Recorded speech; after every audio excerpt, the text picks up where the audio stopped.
Senior صحافی اور تجزیہ نگار رؤف کلاسرا کے مطابق 2,500 سال قبل یہ بات یونانیوں نے طے کر دی تھی کہ ٹریجڈی وہی ہوتی ہے جو کسی بادشاہ، شہزادے یا وزیر کے ساتھ پیش آئے۔ عام آدمی ذلیل ہوتا رہے، پھانسی لگ جائے، تباہ ہو جائے، اس کی موت پر ایک آنسو بھی کوئی نہیں بہائے گا، سب اسے تقدیر کا لکھا سمجھ لیں یا ہمدردی کے چند الفاظ بول دیں۔ لیکن اگر کسی بڑے حکمران یا بادشاہ یا شہزادے کے ساتھ معمولی نوعیت کا کوئی بھی برا واقعہ ہو جائے تو وہی لوگ رو رو کر اور دکھ کا اظہار کر کے آسمان سر پر اٹھا لیں گے۔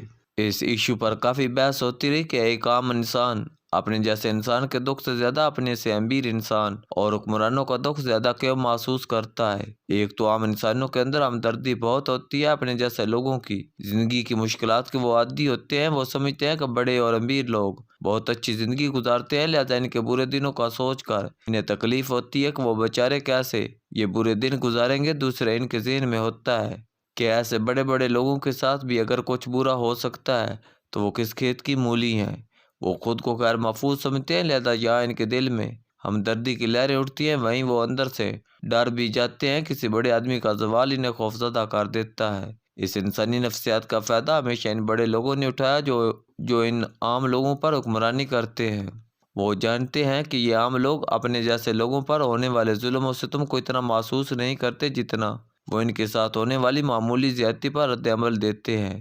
یہی وجہ ہے کہ میاں نواز شریف، آصف زرداری، عمران خان سبھی اس انسانی نفسیات کا فائدہ اٹھاتے چلے آئے ہیں۔ آپ نوٹ کریں کہ ہر سیاسی لیڈر اداروں کی طرف سے اپنے ساتھ ہونے والی زیادتیوں کا رولا ڈالے رکھے گا۔ مزے کی بات یہ ہے کہ جب وہ خود حکمران بنتا ہے تو ان اداروں کے افسر بھی خود لگاتا ہے اور انہیں اپنے مخالفین کے خلاف بھی استعمال کرتا ہے۔ وہ تمام وہ حربے استعمال کرتا ہے جو کبھی اس کے خلاف استعمال کیے گئے تھے، لیکن اس کے باوجود یہ لوگ باز نہیں آتے۔ حکمرانی کے لیے یہ سب جان دے دیں گے، پھانسی لگ جائیں گے، جلاوطنی اختیار کر لیں گے، اڈیالہ جیل جا بیٹھیں گے، لیکن یہ راستہ ترک نہیں کریں گے۔ ان سے پوچھا جانا چاہیے کہ اگر اس راہ میں مشکلات ہیں، تکلیفیں ہیں جن کا رونا ہمیشہ وہ روتے ہیں، تو پھر اس مشکل راستے کا انتخاب ہی کیوں کرتے ہیں؟ اگر وہ اپنی مرضی سے اس فیلڈ یا پروفیشن میں آتے ہیں تو انہیں اچھی طرح علم ہے کہ یہاں کیا کچھ ہوتا ہے، تو پھر شکایت اور گلہ کس بات کا؟ اگر میں صحافی بنا ہوں تو مجھے کوئی گھر سے بلانے نہیں گیا تھا، میں اپنی مرضی سے اس پروفیشن میں آیا اور مجھے اس کام کی تنخواہ ملتی ہے۔ یہی بات سیاستدانوں بارے کہی جا سکتی ہے کہ کسی نے انہیں کہا تھا کہ وہ آئیں اور عوام کو لیڈ کریں۔ انہیں دوسروں پر حکمرانی کا شوق سیاست میں لے آتا ہے۔ وہ کہتے ہیں کہ عوام کی خدمت کا جذبہ لے کر میدان میں اترے ہیں۔ جب پیپلز پارٹی کی قیادت جنیوا کے بینکوں میں مبینہ طور پر $60 ملین کی منی لانڈرنگ کر رہی تھی تو وہ عوام کی بھلائی کر رہی تھی۔ نواز شریف کے بچوں نے دنیا کے 5 بڑے اعظموں میں مبینہ جائیدادیں عوام کا بھلا سوچ کر بنائیں۔ شہباز شریف اور ان کے صاحبزادے پر 16 ارب روپے کی منی لانڈرنگ کا الزام ہے۔ کیا یہ سب عوامی مفاد میں ہو رہا تھا؟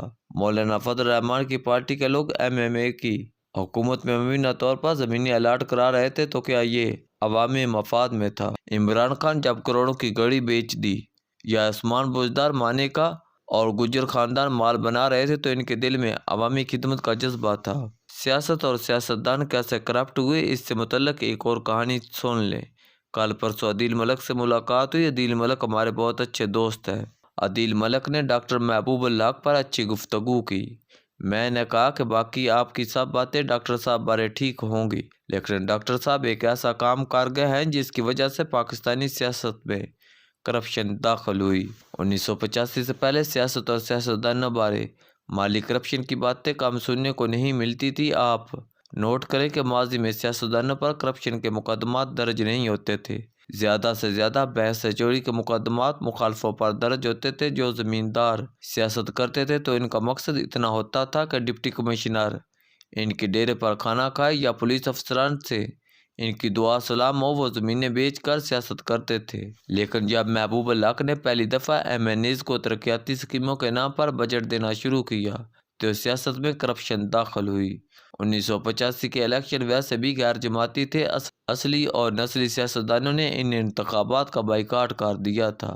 یوں نئے لوگ نیچے سے ابھرے جنہیں ترقیاتی فنڈز کی مد میں پیسے ملنے لگے۔ انہوں نے ڈپٹی کمشنرز کے ساتھ مل کر پسند کے کنٹریکٹرز کو ٹھیکے دلوا کر اس میں کمیشن کھانا شروع کر دیا، اور یوں سیاست کرپشن اور پیسہ بنانے کا ذریعہ بن گئی۔ یوں ان نئے سیاسی لوگوں کو لگا کہ سیاست کا مطلب ہی پیسہ کمانا ہے۔ آج وہی سیاسی نسل ہمارے اوپر حکمران ہے۔ اس بندر بانٹ کے بعد ہر بندہ سیاستدان بننے کی کوشش میں لگ گیا۔ سیاستدان بننے کا مطلب اب پاور ملنے کے ساتھ ساتھ تھانہ کچہری میں اثر رسوخ، مرضی کا ڈی سی او، ڈی پی او، ٹرانسفر، پوسٹنگ اور پھر کروڑوں کا ترقیاتی فنڈ ہے۔ پھر ٹھیکیداروں نے خود ہی سیاستدان بننے کا فیصلہ کر لیا۔ پیسہ لگاؤ اور الیکشن جیتو، سینٹ ٹکٹ خریدو اور اپنی مرضی کے پالیسی بناؤ، مرضی کے بروکریج لگواؤ اور اپنے کام نکلواؤ۔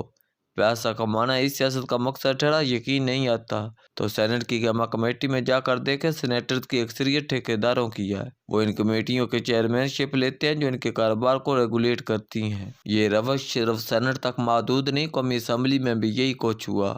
ایک دوڑ لگ گئی ہے کہ ہر حال میں اسمبلی پہنچنا ہے۔ طاقت اور اثر و رسوخ رہا ایک طرف، اب انہیں پیسہ بھی چاہیے۔ چند کروڑ لگا کر اربوں کماؤ، پکڑے جاؤ تو سیاسی انتقام کا نعرہ مارو، مقدمہ درج ہو تو کہہ دو کہ حکومت سیاسی انتقام لے رہی ہے، گرفتار ہو جاؤ تو مہنگا وکیل کر لو۔ صحافیوں سے دوستیاں اور تعلقات بھی کام آتے ہیں، جو ایسی کسی صورت میں دیر رات آپ کو مظلوم ثابت کرتے رہتے ہیں۔ عوام پہلے ہی اپنے اپنے پسندیدہ لیڈروں میں بٹے ہوئے ہیں، ساتھ ہی ماتم کرنا شروع کر دیتے ہیں کہ ان کا لیڈر کیوں پکڑا گیا، ظلم ہو رہا ہے۔ یوں عوام مل کر اپنی مرضی کے لیڈروں کو سر پر بٹھا کر دوبارہ اقتدار میں لے آتے ہیں، اور وہ سب لوٹ مار وہیں سے شروع کر دیتے ہیں یہاں سے چھوڑ کر گئے تھے۔ ان لیڈروں کی یہ عیاشیاں ہیں کہ جن لوگوں کو وہ لوٹتے ہیں وہ انہیں مظلوم سمجھ کر اپنے سروں پر بٹھا کر دوبارہ وزیر اعظم چھوڑ جاتے ہیں۔